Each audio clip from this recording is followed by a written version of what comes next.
아주머니, 너 힘들게 자란 건 누가 모르니? 엄마 사랑 부족한 건 내가 왜 몰라?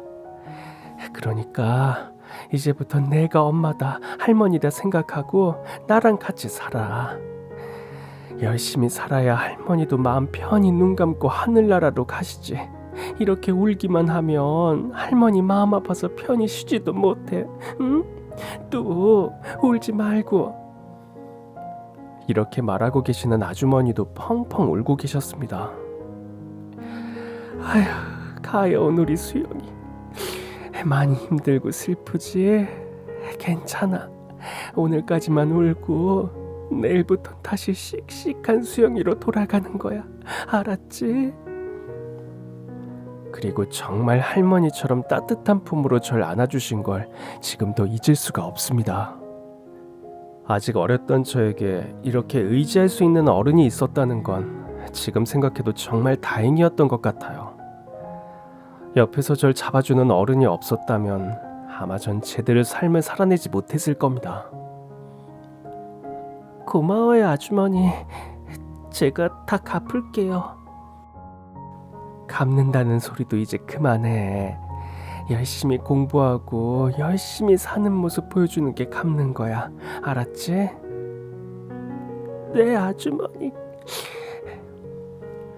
그리고 며칠 뒤 할머니 유품을 정리하는데 통장이 하나 나왔습니다.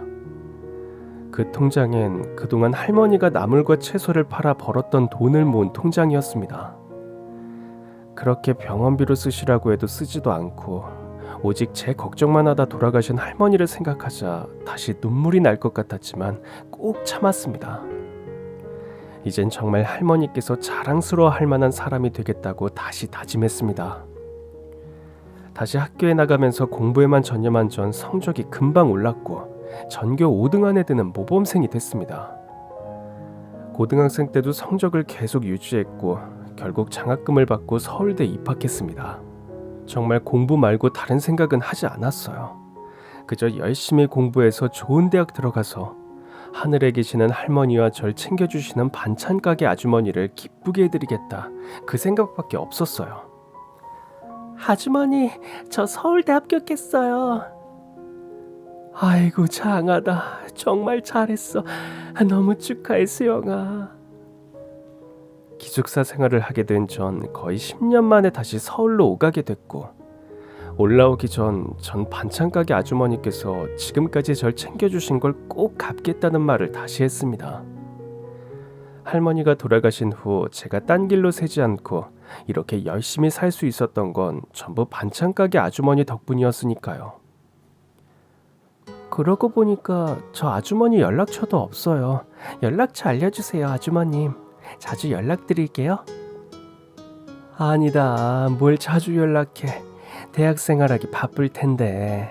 그냥 서울 가서도 지금처럼 잘 지내주면 그걸로 돼. 그리고 성공하면 성공한 대로, 실패하면 실패한 대로. 부끄러워하지 말고 언제든지 내려와. 혼자서 끙끙 앓지 말고. 그럼 또 아줌마가 맛있는 거 해줄게. 그럼 제가 자주 내려올게요. 그동안 저 키워주셔서 정말 감사해요, 아주머니. 그리고 쓰지 않고 가지고 있던 할머니께서 남겨주신 돈으로 아주머니께 선물을 드리고 전 할머니와 함께 생활했던 정든 집을 정리하고 서울로 올라왔습니다. 대학 생활을 하면서 시골에 자주 내려가는 건 힘든 일이었어요. 주중엔 과제를 하고 주말엔 아르바이트를 하느라 시간을 낼 수가 없었죠. 그리고 방학이 돼서야 내려갈 수 있었어요. 그때마다 아주머니는 절 반갑게 맞이해 주셨고 한 학기 동안 고생했다며 지내는 내내 맛있는 음식으로 절 배부르게 해주셨습니다. 하지만 학년이 올라갈수록 시골에 내려가는 건 점점 힘들어졌어요. 방학 땐 취업을 위해 학원을 다니고 또 다른 아르바이트를 하며 생활비와 학비를 버느라 정신이 없었죠.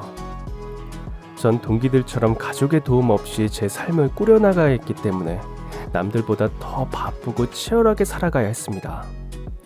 그렇게 휴학 한 번 하지 않고 열심히 공부만 해서 이름만 대면 누구나 다 할 수 있는 대기업에 취업했습니다. 수영씨, 오늘 끝나고 저녁 같이 먹을래요? 네, 좋아요. 직원들과 함께 저녁을 먹고 즐겁게 어울리고 아무도 없는 집에 들어오면 절 늘 챙겨주셨던 반찬 가게 아주머니가 생각났어요. 매번 이번 주말엔 정말 내려가야지. 아니다. 다음 주말엔 꼭 내려가야지. 마음만 먹고 가지 못한 지 벌써 5년이 되어가고 있는 시점이었죠. 그냥 막연하게 잘 지내시겠지. 그렇게만 생각하고 있었어요. 전 내일 출근해서 당장 해결해야 할 일들도 벅찼었거든요. 그리고 얼마 후 생각지도 못한 전화 한 통을 받았습니다. 정수정 씨 맞습니까?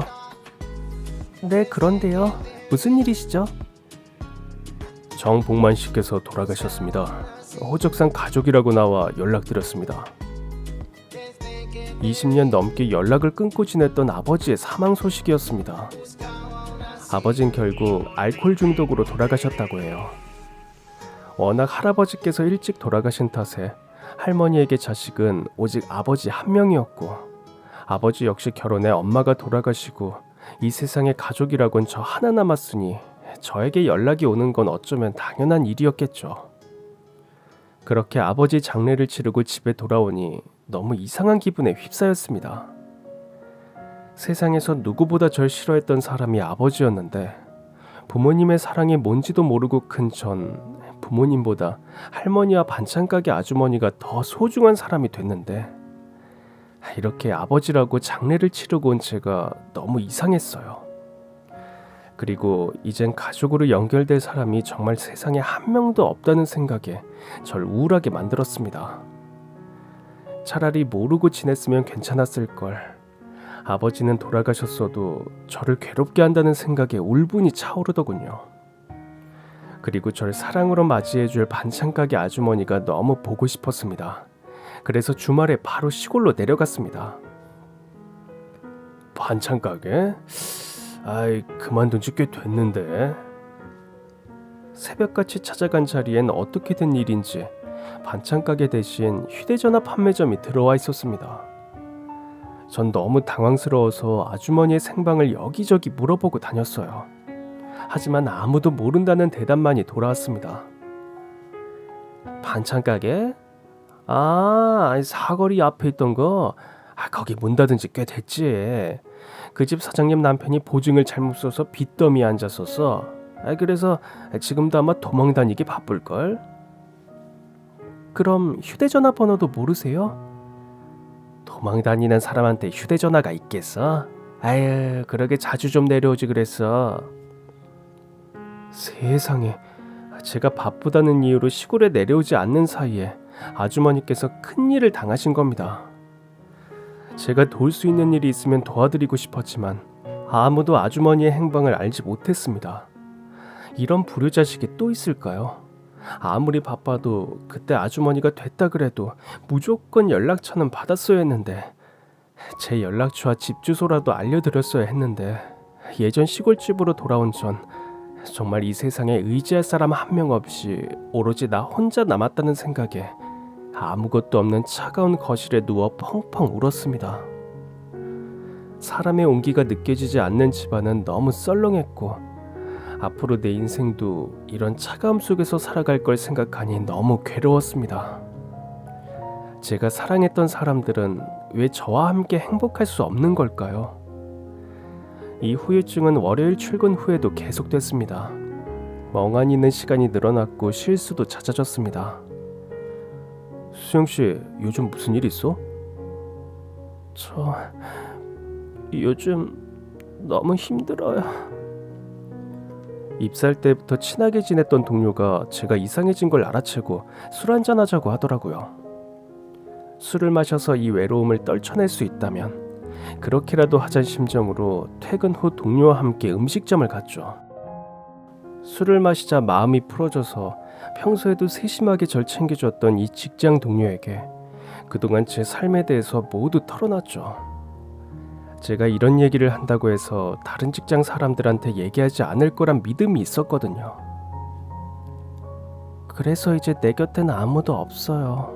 정말 나 혼자야.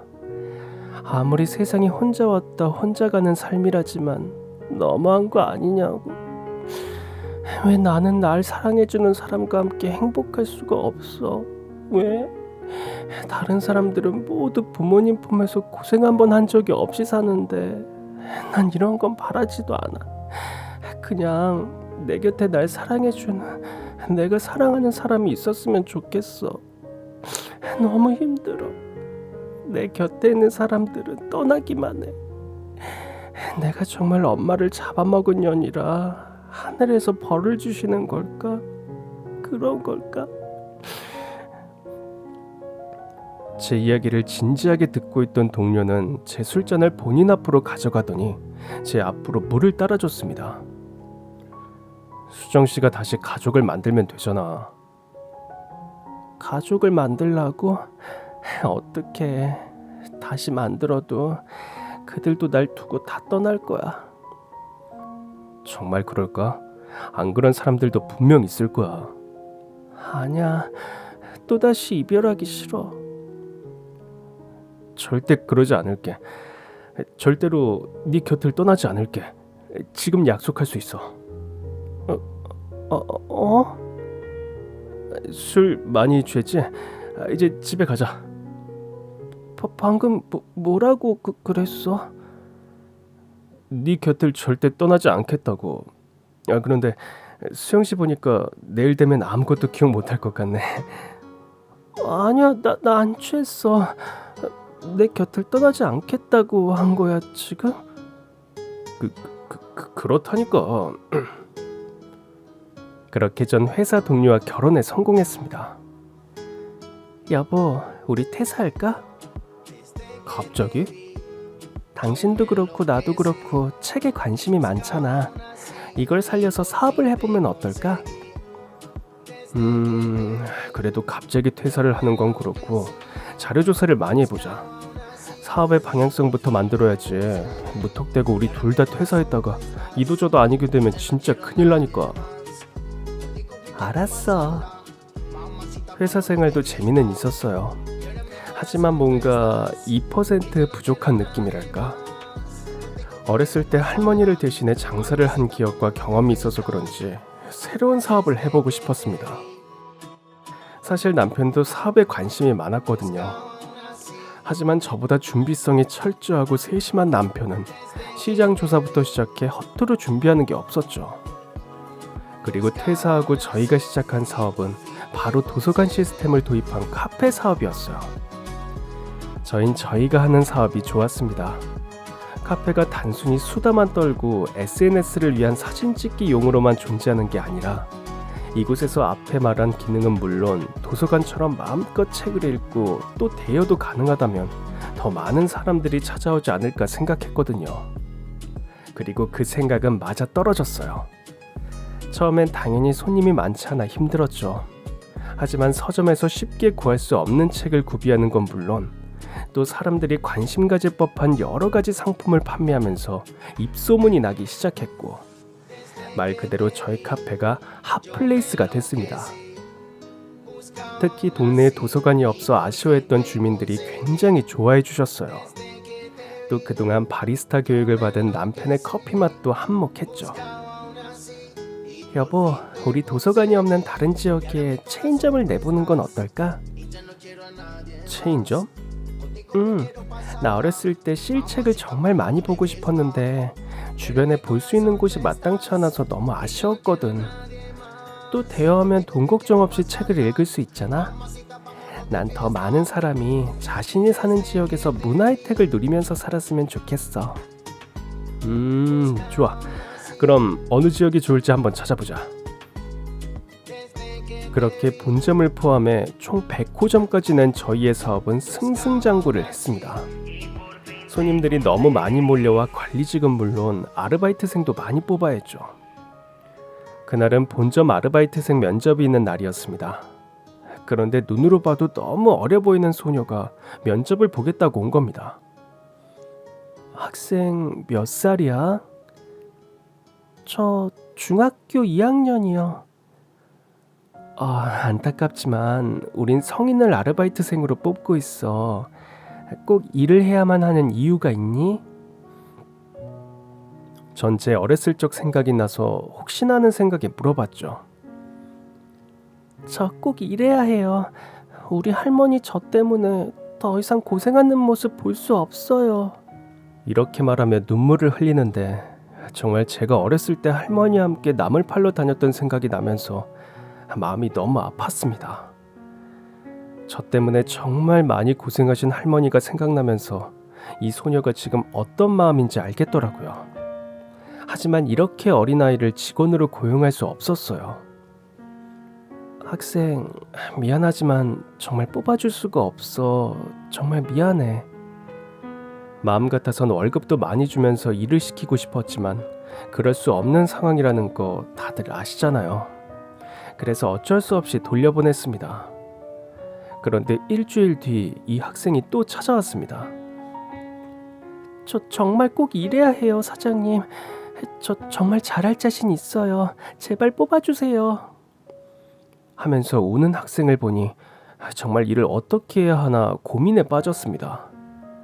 그리고 창밖을 보는데 지난주에 학생이 얘기했던 할머니가 밖에 서 계셨습니다. 그리고 할머니가 고개를 돌려 저와 눈이 마주치고 할머니의 얼굴을 확인하자마자 전 그 자리에서 무너지듯 통곡을 했습니다. 전 얼른 마음을 추스르고 학생에게 널 채용할 수는 없지만 대신 힘든 일이 있거나 어른의 도움이 필요한 일이 있으면 꼭 연락하라며 제 명함을 손에 쥐어줬습니다. 내가 도울 수 있는 일이 있으면 꼭 도와줄게. 그러니까 나한테 꼭 연락해야 돼요. 알았죠? 네, 알겠습니다. 그리고 감사합니다. 문 앞까지 학생을 배웅한 전 들어오시진 못하고 안절부절 못하는 할머니를 계속 쳐다볼 수밖에 없었어요.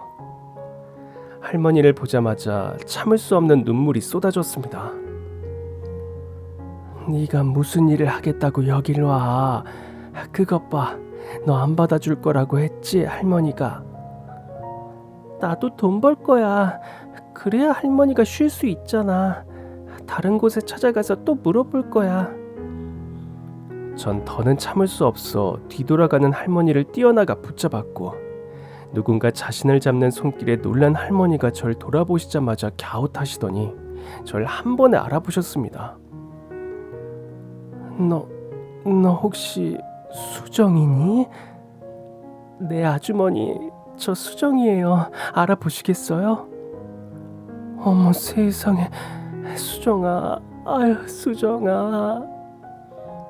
항상 그 자리에 계신다고 하셨잖아요.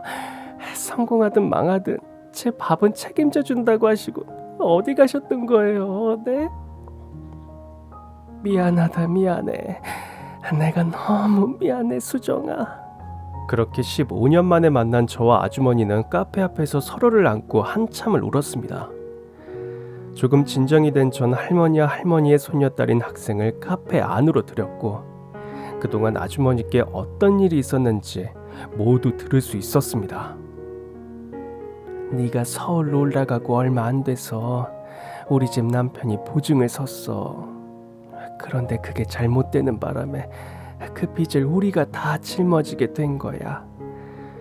뒤도 돌아보지 않고 바로 짐을 싸서 떠났지. 빚쟁이들 피해서 안 가본 곳이 없어. 정말 전국을 다 돌아다닌 것 같아. 그동안 얼마나 고생을 하셨는지 꼭 잡고 있는 손이 주름으로 가득했습니다. 그러다 여기까지 왔어. 아, 얘는 내 손녀딸이야. 아들이라고 있는 놈은 도박에 빠져서 집에도 안 들어오고, 아휴, 그나마 모아놓은 돈도 어떻게 알았는지 다 가져가서 도박판에 쓰고 있어. 이 어린 것이 무슨 죄가 있다고. 아휴, 그래서 내가 데리고 와서 같이 살고 있단다 지금. 전 얘기를 듣자마자 제 어릴 적 생각이 너무 났어요. 아무것도 해주지 않는 이름뿐인 아버지, 그리고 이런 저를 불쌍하게 여겨주는 유일한 가족이었던 할머니, 그리고 지금 이 학생의 심정은 너무 잘 알 것 같아 손을 꽉 잡아주며 이제 다 괜찮아질 거라고 말했습니다. 세상에서 믿을 사람이라곤 할머니밖에 없을 이 아이가 너무 가여웠어요. 그래서 전 예전에 아주머니가 저에게 해주셨던 것처럼 저 역시 이 아이에게 제가 해줄 수 있는 모든 걸 해주기로 마음먹었습니다. 아주머니, 이젠 제가 아주머니를 도와드릴 차례예요. 그게 무슨 말이니? 제가 얘기했었죠? 저 성공해서 꼭 다 갚겠다고요. 저 카페 여기에만 있는 거 아니에요. 저 카페 엄청 많아요. 제가 아주머니 꼭 도와드릴게요. 어머 얘, 내가 어떻게 너한테 신세를 지니? 그럴 필요 없어. 얘, 어서 가자. 아주머니 무슨 말씀을 하시는 거예요? 아주머니는 저에게 어머니나 다름없다고요. 제발 할머니 생각해서라도 받아주세요. 아주머니 덕분에 할머니 잘 보내드릴 수 있었고 저 정신 차리고 공부해서 여기까지 올 수 있었어요. 그러니까 너무 부담 갖지 마시고 제 도움 받으셔야 해요. 알았죠? 아유, 그래도 내가 염치 없이 어떻게 그러니 수정아. 염치가 없으시다뇨. 아주머니는 딸의 효심을 받는 거라고요. 그렇게 전 아주머니의 빚을 어느 정도 갚을 수 있게 도와드리고 또 아주머니와 손녀딸이 잘 지낼 수 있도록 제 명의로 된 아파트에서 편히 살 수 있게 해드렸습니다. 그리고 당연히 아주머니의 반찬 가게도 다시 차려드렸죠. 오랜만에 아주머니께서 해주신 밥 먹으니까 이제야 살 것 같아요. 정말 맛있다. 어때? 당신도 맛있지? 아주머님 정말 맛있어요. 와, 어렸을 때부터 수정이가 내가 해주는 닭볶음탕을 그렇게 좋아했는데 오랜만에 해서 맛이 있는지 모르겠네. 어때? 맛있어? 당연하죠. 맛도 그대로예요. 정말 맛있어요. 제 사정을 알고 남편 역시 아주머님을 정말 뵙고 싶어 했어요. 찾을 수 있는 길이 있을까 같이 알아봐 주기도 했거든요. 하지만 어디서도 아주머님의 흔적을 찾을 수 없었는데 이렇게 기적처럼 만나서 정말 다행이라고 생각해요. 그리고 여전한 음식 솜씨를 자랑하는 아주머니네 반찬 가게 역시 금방 동네 주민들의 입소문을 타고 점심, 저녁 시간만 되면 발 디딜 틈 없이 손님들이 몰려와 대박이 났습니다. 수정아 정말 고맙다. 네가 나한테 해준 건 내가 정말 죽을 때까지 갚을게. 정말 고마워. 우리 예지도 네 덕분에 다시 학교도 다니게 되고 깨끗한 교복 입힐 수 있어서 정말 얼마나 다행인지 몰라. 무슨 그런 섭섭한 말씀을 하시는 거예요. 전 당연히 해야 할 일을 한 거예요. 아주머니, 저한테 너무 그렇게 빚졌다고 생각하지 마시고 편하게 사세요. 그동안 고생 너무 많이 하셨잖아요. 네? 전 오히려 아주머니를 다시 만나서 이렇게 도울 수 있어서 얼마나 다행인지 몰라요. 맞아요, 아주머님. 너무 부담스럽게 생각하지 마세요. 저도 이 사람 통해서 아주머님께서 얼마나 아내에게 잘해주셨는지 알고 있습니다. 저도 기회가 되면 꼭 감사하다고 말씀드리고 싶었어요. 우리 아주머님께 큰절 올리자, 여보. 그럴까? 당연히 절 받으셔야지. 아유, 저를 무슨... 괜찮아. 절 키워주셔서 감사합니다. 저희 아내 키워주셔서 감사합니다.